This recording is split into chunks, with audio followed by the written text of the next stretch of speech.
کہا کہ بھئی یہ باقی ہے اور اس کو کبھی بھی مانا نہیں جائے گا, ہم اس کو کسی بھی طریقے سے ماننے کے لیے تیار نہیں. اور آپ اپنی شہادت سے پہلے کہتے تھے کہ ایک فیصلہ کن جنگ ہونی چاہیے. سنیں گے میں پیش کرتا رہوں گا کہ فیصلہ کن جنگ ہونی چاہیے, مجھے قبول نہیں ہے اس کا کسی بھی طریقے سے کوئی عمل قبول نہیں, فیصلہ کن جنگ ہونی چاہیے. اب امام حسن مجتبیٰ کے ذہن میں اپنے بابا کے الفاظ ہیں, وارث امیر المومنین ہیں, جب انہوں نے سن لیا کہ فیصلہ کن جنگ ہونی چاہیے تو فیصلہ کن جنگ ہوگی. مولا امام حسن مجتبیٰ نے تیاری شروع کی. جیسے ہی آپ نے خلافت سنبھالی, امامت سنبھالی, تو آپ نے فوراً اعلان کیا کہ ہم جنگ کریں گے شام والے کے خلاف. پہنچ رہے ہیں سب لوگ. امام نے لشکر تیار کیا اور لشکر کو بھیجا. عبید اللہ ابن عباس, عبداللہ ابن عباس کے چھوٹے بھائی, امام کے سپہ سالار. آدھی فوج جب کوفے سے گئی تو جب مولا کے خلاف بغاوت کرتی تھی خارجیوں نے, تو آدھی فوج کو پیسے دیے شام والے نے اور کہا کہ خرید لو. پیسے دینے کے بعد تو یہ نیا کوئی اسلوب نہیں ہے, پیسے دے کے خریدا جا رہا ہے. پتہ نہیں نہ جانے کس کس نے بنیاد رکھی ہے فوجوں کے خریدنے پہ, تو کوئی ماننے والا ہے نہ ان کا آج تک, ناصبیوں کا خارجیوں کا جو پیسوں پہ بکتے رہتے ہیں. یہ داعش کوئی نئی ایجاد نہیں ہے, کوئی شام والوں کی نسل سے باقی ہے, یہ کوئی نئی ایجاد نہیں ہے. کوئی خارجی ناسبی باقی رہا ہوگا. جب علی کے اتنے ماننے والے باقی ہیں, جب علی کی نسل سے اتنے باقی ہیں, تو کوئی اس کی نسل سے بھی باقی رہ گیا ہوگا.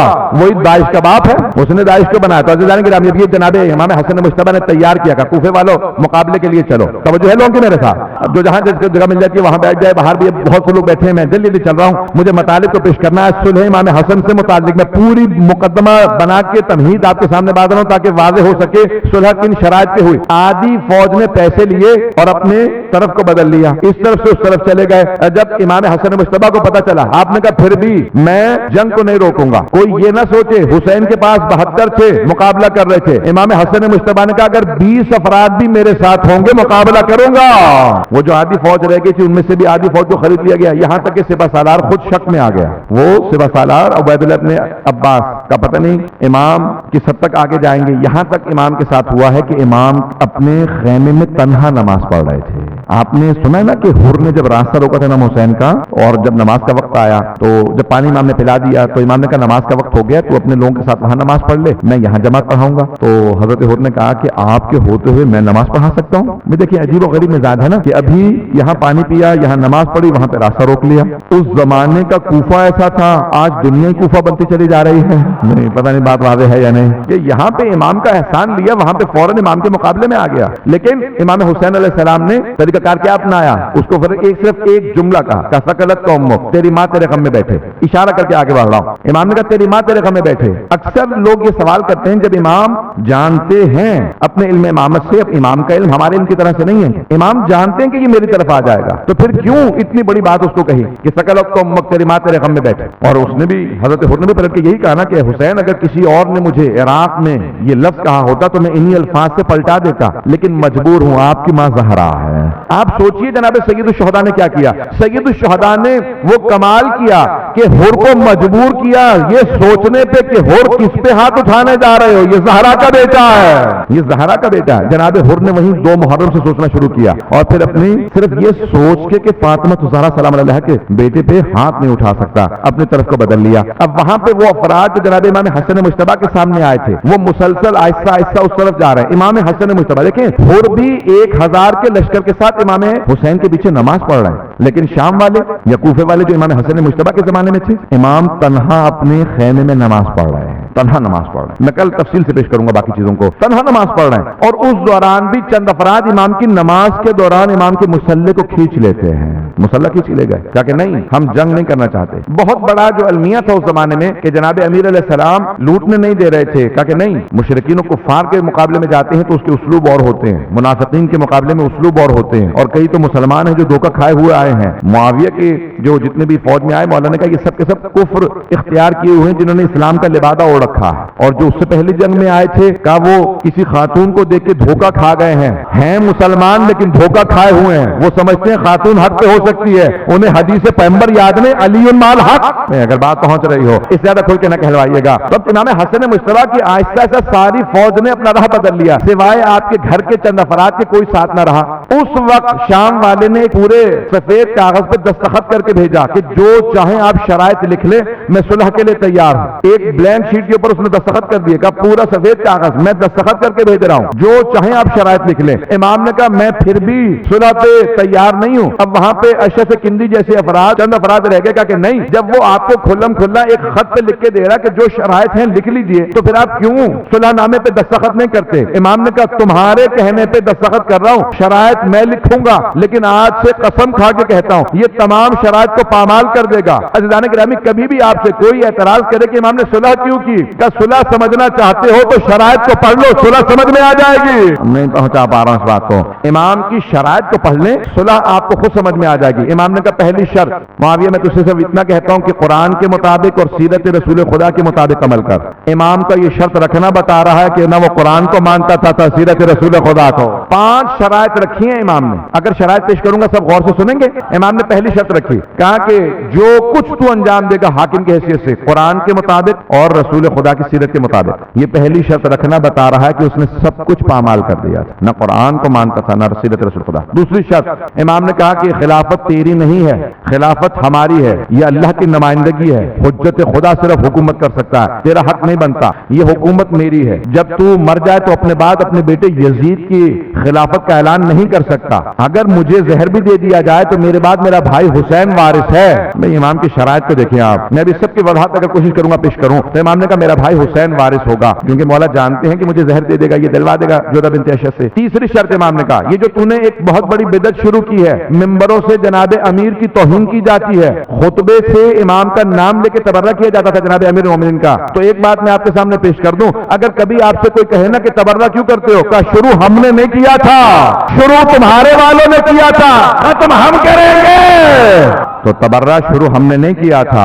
ایک اور بات یہاں تک کہتا چلوں، اس نے شروع کروایا، سب و شتم ہوتی تھی، جمعے کا خطبہ مکمل نہیں ہوتا تھا جب تک کہ مولا کا نام لے کے توہین نہ کی جائے. پورے عالم اسلام میں سوائے سیستان کے مورخین نے لکھا ہے کہ ایک صوبے کے پورے عالم اسلام میں جہاں جہاں پہ جب تک مولا کا نام لے کے توہین نہیں کرتے تھے، کہتے تھے خطبہ نہیں ہوا. یہاں پہ آنے کے بعد کہ آخری بنو امیہ کا جو خلیفہ تھا عمر ابن عبد العزیز، اس نے کہا کہ 3 کام رکوا، 3 کاموں کی اصلاح کی. اسی لیے کہتے ہیں کہ وہ چاہے تو جا سکتا ہے بارگاہ امامت میں شفاعت کے لیے. بنو امیہ کا آخری، وہ اہل سنت کا نظریہ، ان کا نظریہ پیش کر رہا ہوں، سنیں گے. 3 کام اس نے کیے. اس نے کہا کہ پہلے حدیث رسول خدا کو پیش کرنے پہ ممانعت تھی، بین لگا دیا گیا تھا خلفاء کی طرف سے تاکہ اہل بیت کے فضائل کی احادیث بھی رکوا دی جائیں، کہ آئندہ احادیث کو بیان کیا جائے. دوسرا اس نے کام کیا، اس نے کہا کہ باغ فدق اہل بیت کو واپس کر دیا جائے. امام جعفر صادق کو دیا گیا، بعد والوں نے پھر چھین لیا. یہ بار بار دینا چھیننا بتا رہا ہے حق اہل بیت کا تھا، تو دل میں چور تھا نا تبھی بار بار واپس کرتے تھے.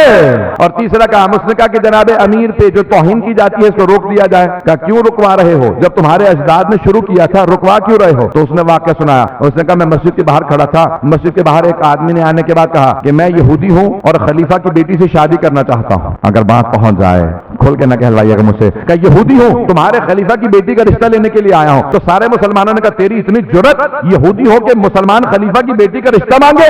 کہا پھر تمہارے نبی نے جس کو بیٹی دی تھی اس پہ تبرہ کیوں کرتے ہو؟ بس ایک سوال نے منقلب کر دیا مجمع کو کہ اگر تم اپنے خلیفہ کی بیٹی کا یہودی کو رشتہ دینے پہ تیار نہیں تو کم از کم اتنا تو مانو کوئی مومن ہوگا. امیر نہیں مانتے تو مومن تو مانو، تمہارے نبی کا معاملہ ہے، علی کا معاملہ نہیں ہے. ایک مرتبہ عمر ابن عبد العزیز نے کہا کہ نہیں، ممبروں سے علی کی توہین کو روکا جائے. تو تبرہ شروع ہم نے نہیں کیا تھا. لیکن اب ایک بات میں کہوں گا، بہت جذبات میں کہہ رہا ہوں، اس وقت میری ابھی عجیب و غریب کیفیت ہے. بہت سے افراد کہتے ہیں کہ تم تمام افراد کو مانتے کیوں نہیں ہو؟ میں اپنے دل کی عقیدت کو پیش کر رہا ہوں. جو آل محمد کو مانتے ہیں، ہم اپنے آپ کو ان کے پاؤں کی خاک نہیں مانتے، لیکن جو آل محمد کو نہیں مانتے میں انہیں اپنے پاؤں کی خاک نہیں سمجھتا. میں نے آپ سے کہا نا، جو آل محمد کو مانتے ہیں ہم اپنے آپ کو ان کے قدموں کی خاک نہیں سمجھتے، لیکن اگر آل محمد کا کوئی نہیں ہے، جو آل محمد کو نہیں مانتا، ہم اسے اپنے پاؤں کی خاک نہیں سمجھتے. تو اب جناب امیر علیہ السلام کا معاملہ تھا. کہا عمر ابن عبد العزیز نے کہا کہ نہیں، اس تبرہ کو روک دیا جائے، سلسلے کو بند کر دیا جائے. تو مولا امام حسن نے کہا تیسری شرط میری صلح کی واضح ہو رہی ہے, صلح کی شرح ہے کہ تیسری شرط یہ ہے کہ میرے بابا کی جو توہین کی جاتی ہے اس کو روک دیا جائے. کہ چوتھی شرط جو کوفے کے بیت المال میں پیسہ 50 لاکھ دینار کا یہ معاویہ نہیں لے جا سکتا, یہ سب میں اپنی مرضی سے خرچ کروں گا. پوچھا مولا کسے دیں گے؟ کہ جتنے لوگوں نے میرے بابا کا ساتھ دیا, اس کی سازش یہ ہے کہ انہیں بھوکا مار دے, یہ سارا پیسہ انہیں دے دو. میں امام کا عدل و انصاف, امام کا عدل و انصاف ہے. کہ پانچویں شرط کیا ہے؟ کہ معاویہ ملزم رہے, اس پہ لازمی ہے کہ کبھی فرق نہ رکھے, تفریق نہ کرے, کہ جس نے ان کا ساتھ دیا ان کے ساتھ اچھی طرح پیش آئے, جنہوں نے میرے بابا کا ساتھ دیا ان پہ ظلم کرے. کیا اس کو حق نہیں ہے کہ ان پہ ظلم کرے؟ کہ سب کا اسی طرح سے پاس رکھنا لازم ہے, جس طرح سے اپنوں کو مانتا ہے انہیں وظیفہ دیتا ہے, میرے بابا کے ماننے والوں کا وظیفہ بند نہ کرے. آپ کو سمجھ میں آیا؟ آج کے زمانے میں ماننا بڑا آسان ہے, آج کے زمانے میں ماننا بہت آسان ہے. اس زمانے میں نام علی کا زبان پہ پوری طرح مکمل نہیں ہوتا تھا, سر پہلے قلم کر دیا جاتا تھا. اب وہ کتنا بغض رکھنے والے تھے. اب یہاں پہ میں بات کو پیش کر رہا ہوں, امام نے 5 شرائط رکھی, دستخط کیا اور وہاں پہ خط واپس بھیج دیا. امام نے کہا سامان باندھو, اب ہم کوفے میں نہیں رہیں گے, ہم مدینے واپس جا رہے ہیں. پوچھا مولا مدینے کیوں جائیں گے آپ؟ کہا کہ ہمارے جد کا شہر مدینہ ہے اور ہم مدینے میں واپس جائیں گے. کہا کہ ابھی تک حالات سازگار نہیں ہیں, عراق کے کبھی حالات سازگار نہیں تھے جب تک کہ حسین ابن علی نے قربانی نہیں دی.